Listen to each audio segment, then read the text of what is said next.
제4장 서비스의 수요와 공급 관리입니다.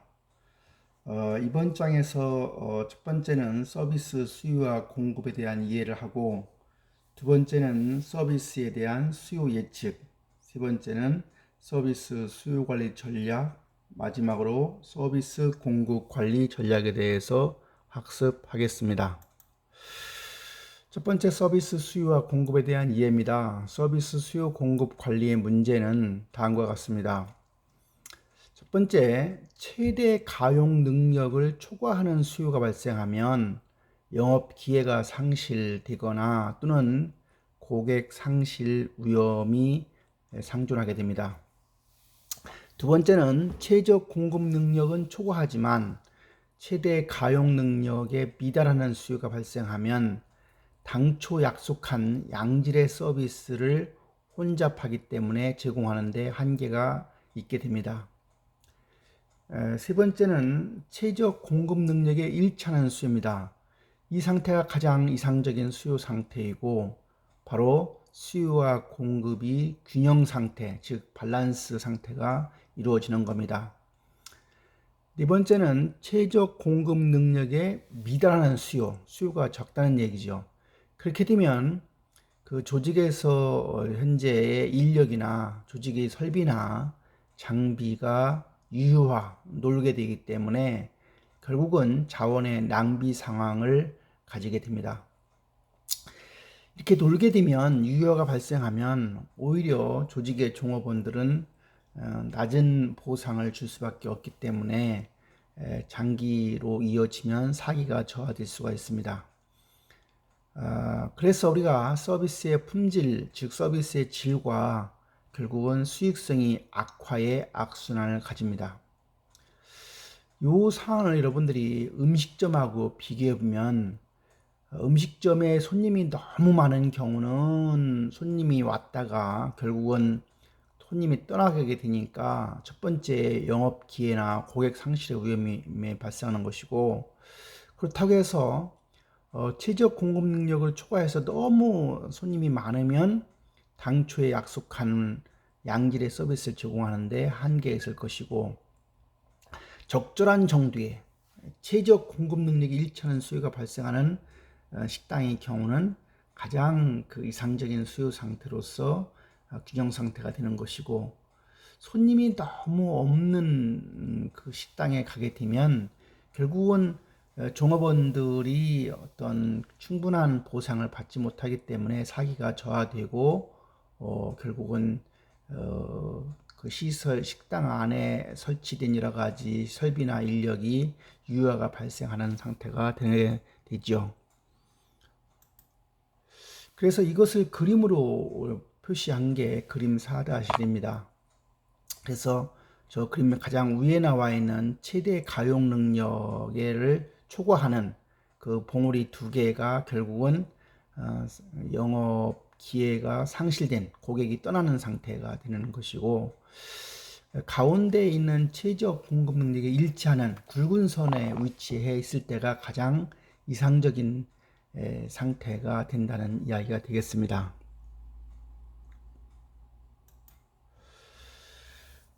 서비스 공급 역량의 제약 조건입니다.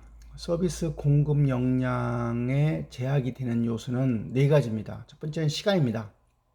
그래서 시간이야말로 서비스 생산의 가장 중요한 제약 요인이 될 것이고요. 두 번째는 인력입니다. 서비스 조직의 종업원의 보유 수준이나 인력의 어떤 수가 공급 역량의 제약 조건 두 번째가 되는 것이고, 세 번째는 이퀴프먼트 장비입니다. 너무 이제 러시아워 일대의 상황이 바로 그런 것을 가리키는 것이고요. 설비는 한정되는 시설과 설비도 공급 역량의 제약 조건으로 갖게 됩니다. 세 번째, 서비스의 수요 유형입니다. 서비스에 대한 수요가 주기적으로 변화하는가, 서비스의 수요 주기는 어떤가를 우리가 봐야 됩니다. 두 번째는 수요가 주기적이라고 하면 왜 그런 주기가 발생하는 원인은 무엇일까? 예를 들어서 그것이 계절적인 요인인가, 이런 이유가 있겠죠. 세 번째는 수요가 불규칙적이고 예측하기 어렵다고 하면 그 원인은 뭘까? 수요가 왜 불규칙해서 그 불규칙한 것 때문에 결국은 예측이 어렵다고 하면 그 원인은 뭔가? 네 번째는 수요를 시장 세분화할 수 있는가? 예를 들어 데이터베이스화된 고객의 구매 정보를 이용해서 단위 기간이나 세분 시장별로 수요의 유형과 수요 주기를 보다 정확하게 파악할 수 있게 됩니다. 이제 두 번째 서비스 수요 예측입니다. 서비스 수요 예측의 개념입니다. 수요 예측이라고 하는 것은 모든 생산적 활동을 수립하기 위한 기반이 되고 서비스 수요에 대한 미래의 방향을 제시하는 겁니다. 우리가 미래의 불확실성이 감소되고 경영자의 정책 의사결정에 주요한 역할을 하는 것이 바로 수요 예측입니다. 특별히 우리가 제조업보다 서비스업의 수요 예측이 훨씬 더 가격에 민감성이 같습니다. 다시 말하면 가격에 따라서 수요가 너무 들쭉날쭉한다는 얘기죠. 두 번째는 수요 곡선의 예측 방법입니다. 기존 자료를 가지고 통계적으로 분석하는 방법이 있고 또 가격을 가지고 가격을 올리고 내리고 해서 결국은 가격에 대한 센시티비티, 민감도를 실험해 보는 방법이 있고 상이한 가격 조건에 대해서 소비자 구매 조사를 하는 방법이 있을 수 있습니다. 세 번째는 수요의 가격 탄력성 문제입니다.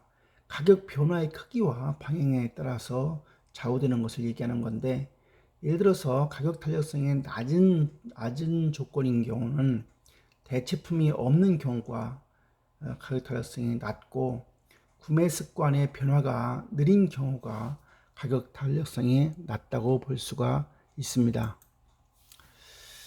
잠재 시장 규모를 수요 예측하는 방법입니다. 잠재 수요에 대한 추정 방법은 시장의 잠재 수요라고 하는 것은 바로 일정 기간 동안 자사 제품이 해당 시장에서 동종의 모든 제품들이 소비자에게 팔 수 있는 최대 판매 가능액을 시장의 잠재 수요라고 정의합니다. 잠재 수요의 추정 방법에는 연쇄 비율법, 구매 지수법, 표준 산업 분류법 등이 있습니다. 판매 예측의 추정 방법으로 판단적인 판매 예측 기법이라고 하는 것은 객관적인 방법이 아니라 경험에 근거해서 자사의 판매를 예측해 보는 방법입니다. 첫 번째는 중역 의견법입니다. 회사에서 중역이라고 하는 것은 이사급 이상을 얘기하는 거죠. 이사, 상무, 전무, 사장 이런 사람들이 중역에 해당이 되는데 중역의 의견들을 가지고 모아서 그것을 예측치로 활용한다고 하면 중역 의견법이 되겠습니다. 판매원 의견 합성법은 자동차인 경우에 대리점에서 그 판매원들이 있죠. 그 판매원들이 다음 달 판매를 어느 정도로 할 것으로 보느냐 그 수치를 다 더해서 판매 예측치로 활용하는 것이 판매원 의견 합성법이 됩니다. 이때 판매원들은 자기가 실제로 판매할 수 있는 양보다 수치를 줄이는 경향이 있습니다. 만약 자기가 써낸 수치보다 달성하지 못하면 나중에 본인이 열심히 하지 않은 것으로 보이기 때문에 실제로 자기가 팔 수 있는 금액보다 낮게 쓸 수 있다고 하는 점을 고려할 필요가 있습니다. 세 번째는 델파이법입니다. 델파이법은 전문가들로 우리가 델파이 위원회를 구성을 해서 이들에게 어느 정도인지를 판매 예측을 하게 하고 이것을 모아서 그것을 다시 위원회한테 주어서 실제로 본인이 이제 10이라고 했는데 평균이 20이라고 하면 다음번 또 예측을 하게 하면 본인이 10을 갖다가 조금 올리는 경향이 있겠죠. 이런 방법을 몇 번 반복하게 되면 어떤 컨센서스를 이루게 되는데, 그렇게 해서 판매를 예측하는 방법이 바로 델파이법이고, 이 델파이법은 처음에 기술 예측에서 나온 방법이라고 알려져 있습니다. 네 번째는 수명주기 유추법입니다.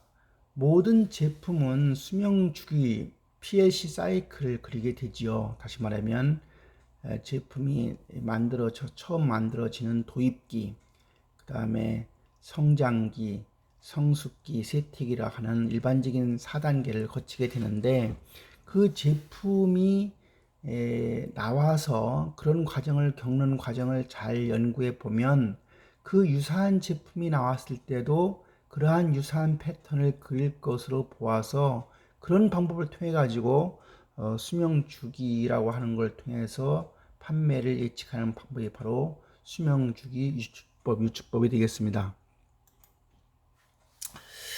두 번째는 시계열 분석 기법입니다. 우리가 타임 시리즈 데이터로 우리가 데이터를 모아놓은 경우에 해당이 되는 거죠. 즉, 일정 기간의 타임 시리즈 데이터에 기초해서 자료의 어떤 트렌드를 이해하고 미래에 대한 그 추세를 예측하는 방법이 바로 시계열 분석 기법인데, 시계열 분석 기법인 경우에 계절적인 것들을 조정할 필요가 있습니다. 두 번째는 최근 예측법입니다. 최근 예측법이라고 하는 것은, 예를 들어서 식당에서 오늘 점심에 몇 명의 손님이 올 것인가를 갖다가 예측한다고 하면, 지난주 같은 요일에 온 숫자를 예측치로 활용하는 방법이 되겠습니다. 식당 같은 경우는 그 요일마다 좀 다르기 때문에 그 요일을 이용한다. 여하튼 간에 최근의 예측법은 최근의 자료를 가지고 미래를 갖다가 예측하는 방법이 바로 최근 예측법이 되겠습니다. 그 다음에 추세를 분석하는 방법도 있고요. 그 다음에 exponential smoothing, 지수 평활법. 지수 평활법은 최근의 예측치와 실제치만 있으면 그것을 가지고 예측하는 방법이 지수 평활법이고요. 상당히 그 컴퓨터를 활용한 고급 예측치 방법 중에 한 가지가 박스 젠킨슨법이라는 게 있고요.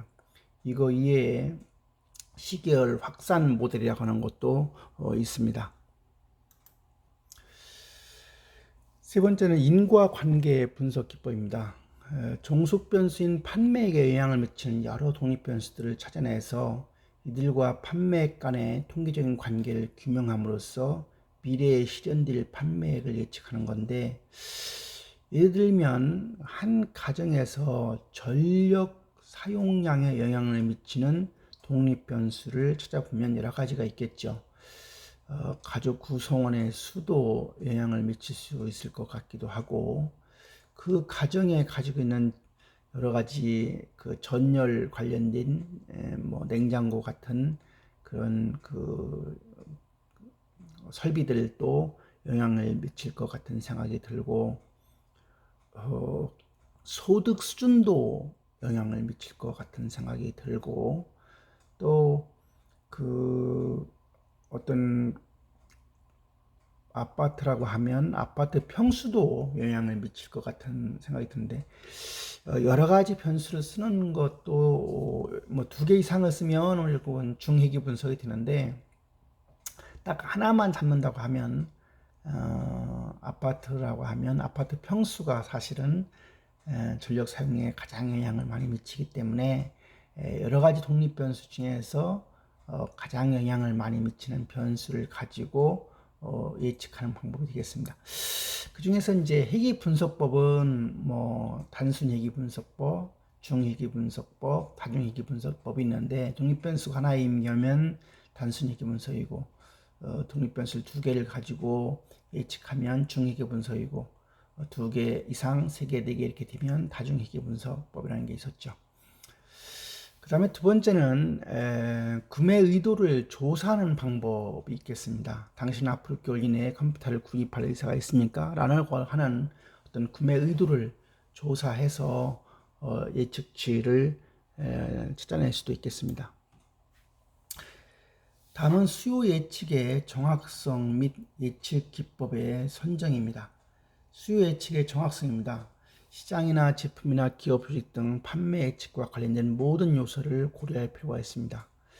예측 결과로 나타날 수 있는 모든 결과의 정확도나 범위에 관한 추정이 포함되어야 합니다. 수요 예측의 절차나 사용 예측 기법의 특성, 과정에 대한 정확한 이해가 필요합니다. 다음은 예측 기법의 선택입니다. 표 4-2를 보면 판매 예측 기법들에 대한 비교를 볼 수가 있습니다.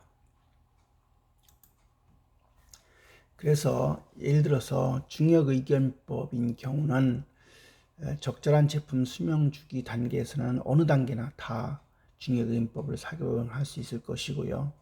이 중역의견법의 장점은 예측 결정이 신속한다고 하는 점, 객관적인 측정이 어려운 요소도 포함시킬 수 있는 점, 경영자의 주관에 따라서 편향될 우려가 있다는 점. 그래서 위에 나와 있는 두 가지는 장점에 해당이 되는 것이고, 가장 세 번째 것은 단점에 해당이 되겠죠.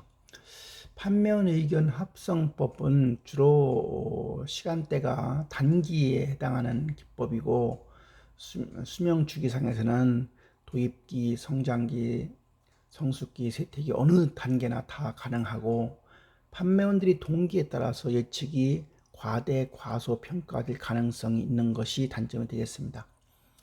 델파이법은 제품 개발이나 도입기에 주로 이용하는 방법이고, 시간대는 장기에 해당이 되고, 델파이 우연의 어떤 다수의 횡포가 방지할 수 있고, 돌발 사건에 대한 대처가 용이한 것이 장점이 되겠습니다. 수명주기 유축법은 이것도 제품 개발 및 도입기에 주로 활용하는 방법이고, 신제품의 수요 예측에 유용하고 이익률 예측에도 유용합니다. 지수 평알법을 보면 평알상수 알파 값을 얼마로 정하느냐 주의 깊게 고려해야 되는데, 알파 값은 0부터 1 사이의 값을 가지게 되는데, 알파 값이 클수록 유행 상품이나 신상품에 적용하는 걸로 되어 있습니다. 세 번째, 서비스 수요 관리 전략입니다. 서비스 수요 관리 전략과 공급 관리 전략을 공부할 차례가 됩니다. 수요의 예측 가능성과 기업의 고객 수요 이동 능력에 따라서 구분해 봅니다. 수요 관리 전략은 수요를 조절하는 전략이거나 또는 수요를 제고하는 전략을 일컫습니다. 공급 관리 전략은 수요 적응 전략이고, 공급 능력 균형 전략이 되겠습니다. 그림에서 보듯이 수요의 예측 가능성에 따라서 예측이 불능한 경우와 예측이 가능한 경우가 있는데, 기업의 고객 수요 이동 능력이 낮거나 높게 이렇게 정할 수가 있습니다. 그래서 기업의 고객 수요 이동 능력이 낮거나 수요의 예측 가능성이 예측 불능이면 수요 적응 전략을 활용하게 된다는 이야기고요. 수요의 예측 가능성이 예측 가능하고 기업의 고객 수요 이동 능력이 낮게 되면 공급 능력 균형 전략을 활용한다는 얘기가 되겠습니다. 수요의 예측 가능성이 예측 불능이고 기업의 고객 수요 이동 능력이 높으면 수요를 제고하는 전략을 활용하는 게 좋겠다. 그리고 수요의 예측 가능성이 예측 가능하고 기업의 고객 수요에 대한 이동 능력 바꿀 수 있는 거죠. 기업의 고객 수요가 많고 적음에 따라서 그것을 변화할 가능성이 있다고 하면 수요 조절 전략을 택할 수가 있겠습니다. 수요 조절 전략입니다. 기업의 공급 능력에 대응해서 고객의 서비스 수요를 증가 또는 감소시키는 전략을 일컫습니다. 수요 감소 전략은 주로 홍보를 통한 수요를 분산시키거나 초과 수요를 억제를 유도하는 전략에 해당이 됩니다. 수요 감소 전략 시에 서비스 품질을 제고하거나 효율성을 증대하는 효과를 가져올 수가 있습니다. 수요 증대 전략은 다양한 마케팅 믹스를 전략을 개발하는 겁니다. 그래서 이렇게 되면 유효한 설비 문제를 해결할 수 있고, 그렇게 해서 결국은 수익이 증가하고 서비스 역량이 최대 구사하는 효과를 얻게 됩니다. 사용시기 전환 전략은 고객이 서비스 사용 시간대를 변경 또는 통제 가능 시에 가능한 전략이 되겠습니다. 사용시기 전환 전략은 영업 기회를 유지할 수 있고 영업 수익에는 별로 영향을 미치지 않습니다.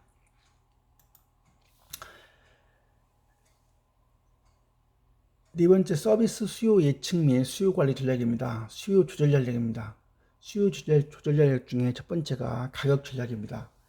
서비스 상품의 수요 탄력성에 기초해서 할증 요금 제도를 실시한다거나 고가 정책을 실시한다거나 가격 할인 제도를 통해서 수요를 진작시키는 전략이 되겠습니다. 서비스 기업은 성수기, 비수기, 주말과 평일, 피크타임과 비피크타임 인가에 따라 여러 가지의 수요 곡선이 있습니다. 지금 그림에서 보듯이 T1이라고 하는 선은 성수기의 주말 피크 타임이기 때문에 가장 가격이 높은 경우가 해당이 되는 것이고, T2는 성수기의 평일 피크 타임입니다. 평일이고, T3는 비수기의 주말이고, T4는 비수기의 평일입니다. 따라서 가격이 가장 낮은 가격으로 우리가 비행기 티켓을 구한다고 하면 비수기의 평일날이 가장 비행기의 가격이 낮고요.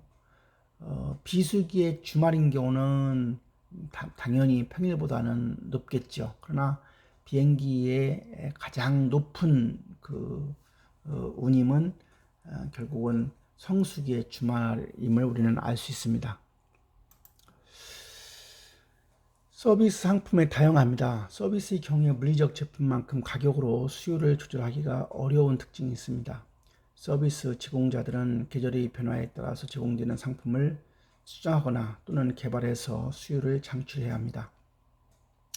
세 번째는 서비스 제공 시간대와 장소의 조절입니다. 일일, 주간, 월별, 계절별 변동 수요에 대응해야 되는데 그 예가 심야 극장에 해당이 됩니다. 서비스 제공 장소의 조절입니다. 예를 들어서 이동문고, 요새 움직이는 도서관에서 이동문고라는 거, 모닝뱅크 이런 것들이 이제 서비스 제공 장소의 조절을 하는 것이 예가 되고요. 네 번째는 커뮤니케이션 노력입니다. 대고객 커뮤니케이션을 통한 수요를 조절하는 방법입니다. 예를 들어서 연말 연시에 우체국 또는 명절 때 교통방송 이런 것들을 통해서 수요를 조절하는 방법이 되겠습니다. 수요 재고화 전략입니다. 대기 시스템에는 운영관리 기법으로 서비스 예약제를 도입한다거나 또 커뮤니케이션을 활용한다거나 공정한 대기 시스템을 구축하는 것이 대기 시스템의 운영관리 기법에 해당이 되고, 그 다음에 퍼셉션 매니지먼트, 지각관리에 해당하는 기법을 보면 가능한 한 빨리 서비스가 시작되었다는 느낌을 주는 것이 상당히 중요합니다. 예를 들어서 9시에 시작을 한다 하더라도 좀 일찍 시작할 수 있는 방법이 있다고 하면 그렇게 해서 공급자가 노력하고 있는 모습을 보여주는 것이 도움이 된다는 것이고요. 두 번째는 고객에게 예상 대기 시간을 미리 알려주라. 여러분들 병원에 가서 진료를 받을 때 내 앞에 몇 명이 현재 기다리고 있는지를 알려주는 거와 알려주지 않고 기다리는 것은 훨씬 더 다르게 느낀다는 얘기예요. 알고 기다리는 것이 훨씬 더 그 기간이 짧게 느낀다는 이야기가 되겠습니다. 세 번째는 고객 접점에서 서비스를 제공 않는 사람, 시설은 보이지 않게라. 줄이 쭉 서 있는데 공급자 쪽에서 열심히 하지 않고 놀고 있다고 하면 화가 나죠. 그처럼 고객 접점에서 서비스를 제공하지 않는 사람, 시설이 있게 되면 훨씬 더 사람들은 불만을 갖게 된다는 사실입니다. 네 번째는 고객을 특성에 따라서 유형별로 잘 분류를 해서 차별적인 대응을 할 필요가 있습니다. 그래서 그 유형에 따라서 차별적인 대응을 해야지 동일한 시간으로 제공해서는 되지 않겠다 하는 얘기입니다. 그래서 우리가 대기라고 하는 그 심리학이라고 있는데 대기 원리의 원칙은 결국은 대기 심리학이라는 는 차원에서 나온 원칙이 되겠습니다. 첫 번째는 아무 일을 하지 않고 있는 시간이 뭔가를 하는 시간보다 길게 느껴진다. 아까 설명드린 거죠. 서비스 제공 전의 대기 시간이 서비스 제공 중의 대기 시간보다 길게 느껴진다. 기다리는 것보다는 자기가 실제로 서비스를 받고 있는 시간은 길게 느껴지지 않는 거죠. 두 번째는 걱정스러운 마음을 가질 때 대기 시간이 더 길게 느껴진다.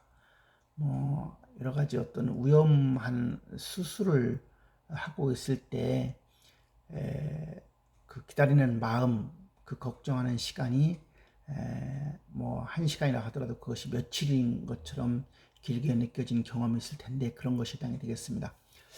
막연하게 기다리는 것이 대기 시간을 알고 기다리는 것보다 더 길게 느낀다. 그렇기 때문에 이제 병원에서 그런 시스템을 갖추어서 본인이 몇 번째 진료를 받아야 되는지를 알려주는 게 그런 거고요. 다섯 번째는 기다림의 원인이 설명되지 않는 대기 시간이 덜 길게 느껴진다.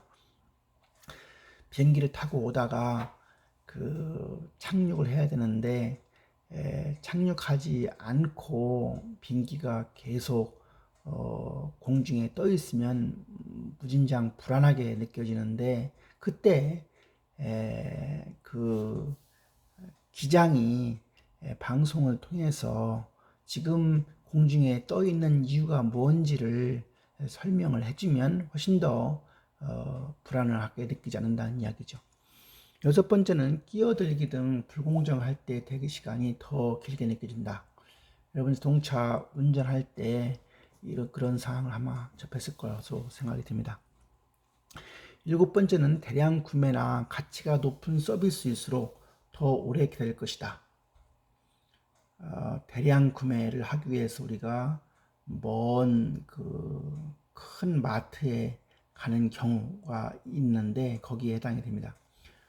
여덟 번째는 혼자 기다리는 시간이 더 길게 느껴진다. 다른 사람, 아는 사람과 함께 있으면 결국은 대화하면서 시간이 빨리 지나갈 수가 있지만 혼자 우두커니 서서 기다리게 되면 그 더 길게 느껴지는 것과 관련되어 있습니다. 수요 제고화 전략입니다. 수요 제고화 전략에는 예약 시스템이 해당이 되는데 서비스를 사전에 판매하는 것입니다. 고객은 대기 시간을 절약할 수 있고 기업은 서비스 수요를 사전에 예측이 가능합니다. 고객의 임의적인 예약 취소 가능성이 있을 수 있음을 염두에 둬야 합니다. 서비스의 수요 관리 전략을 보면 수요가 너무 많은 상황인 경우는 수요가 많은 때를 미리 알려줘야 되고 평상시 이용을 유도해야 되고 고객 정상 요금을 부과해야 되고 수요 분산을 위한 커뮤니케이션 노력을 해야 되고 애호 고객이나 고가격 구매자를 우선시해야 되고 예약제 및 대기 시스템을 실시해야 됩니다. 반면에 수요가 너무 적은 상황인 경우는 서비스 상품을 다양화한다거나 가격 할인이나 공제를 한다거나 기존 고객을 이용하고 유도 광고를 실시한다거나 서비스 운영 시간, 장소를 조정한다거나 방문 서비스 또는 고객 편의를 제공한다거나 수요 증대를 위한 커뮤니케이션 노력을 해야 합니다. 서비스 공급 관리 전략입니다. 수요 적응 전략과 공급 능력 균형화 전략이 있습니다. 수요 적응 전략, 체이스 디맨드지요. 수요 변동이 심하고 예측 불가능하고 변동비 비중이 높고 비숙련 노동으로 충분한 경우에 해당이 됩니다. 수정 수요 적응 전략은 고정된 가용 능력에 유연성을 부여할 수가 있게 됩니다. 가용 능력 균형 전략이라고 하는 것은 레벨 캐퍼시티 스트래티지, 평화를 한다는 얘기죠. 수요가 안정적이고 예측 가능하며 숙련된 고급 노동력이 필요하거나 고가의 전문 장비가 필요한 경우가 해당이 됩니다. 전문 인력과 시설 장비의 가용 능력을 균형할 필요가 있습니다. 서비스 제공 과정상 보틀렉, 병목 현상이 생기지 않도록 해야 합니다. 수요 적응 전략과 공급 능력 균형 전략을 비교해 보면 수요의 변동성 관점에서는 수요 적응 전략은 변동적이지만 공급 능력 균형화 전략에는 안정적입니다. 수요의 변화 속도가 수요 적응 전략은 빠르지만 공급 능력 균형 전략은 느립니다. 수요의 예측 가능성이 수요 적응 전략은 예측 불가능하지만 공급 능력 균형 전략은 예측이 가능합니다. 서비스의 원가 구조가 수요 적응 전략은 변동비 비중이 높고 공급 능력 균형 전략은 고정비 비중이 높습니다. 질이 낮은 서비스에 대한 대가를 보면 수요 적응 전략은 적고 공급 능력 균형 전략은 많습니다. 판매기의 상실 비용도 수요 적응 전략은 높고 공급 능력 균형 전략은 낮습니다. 기업의 수요 이동 능력은 수요 적응 전략은 낮고 공급 능력 균형 전략은 중간 정도라고 볼 수 있습니다. 공급 관리 방법입니다. 공급을 조정하려고 하면 수요가 많으면 임시 종업원을 고용한다거나 공급 능력 기계를 일시적으로 확장한다거나 세 번째는 피크 타임의 운영 절차를 도입한다거나 종업원의 다기능화 훈련을 한다거나 고객의 참여를 확대한다거나 공급 능력을 공유한다거나 공급 능력에 임차 또는 임대한다거나 아웃소싱 한다거나 하는 방법들이 있을 수 있습니다. 서비스의 공급관리 전략입니다. 수요가 너무 많은 상황에서는 가용 능력의 일시적인 확정한다거나 임시 종업원을 채용한다거나 종업원의 다기능화 훈련을 한다거나 멀티스킬러, 멀티펑셔너 이런 거죠. 고객이 종업원이 한 가지 일만 하는 게 아닌 걸 얘기합니다.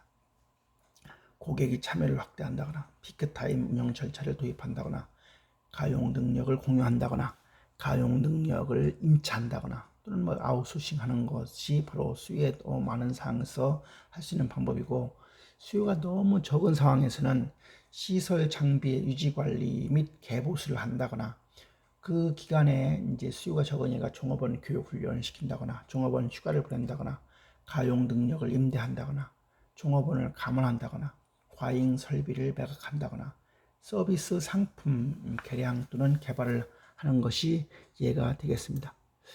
이렇게 해서 4장을 마치도록 하겠습니다. 수고하셨습니다.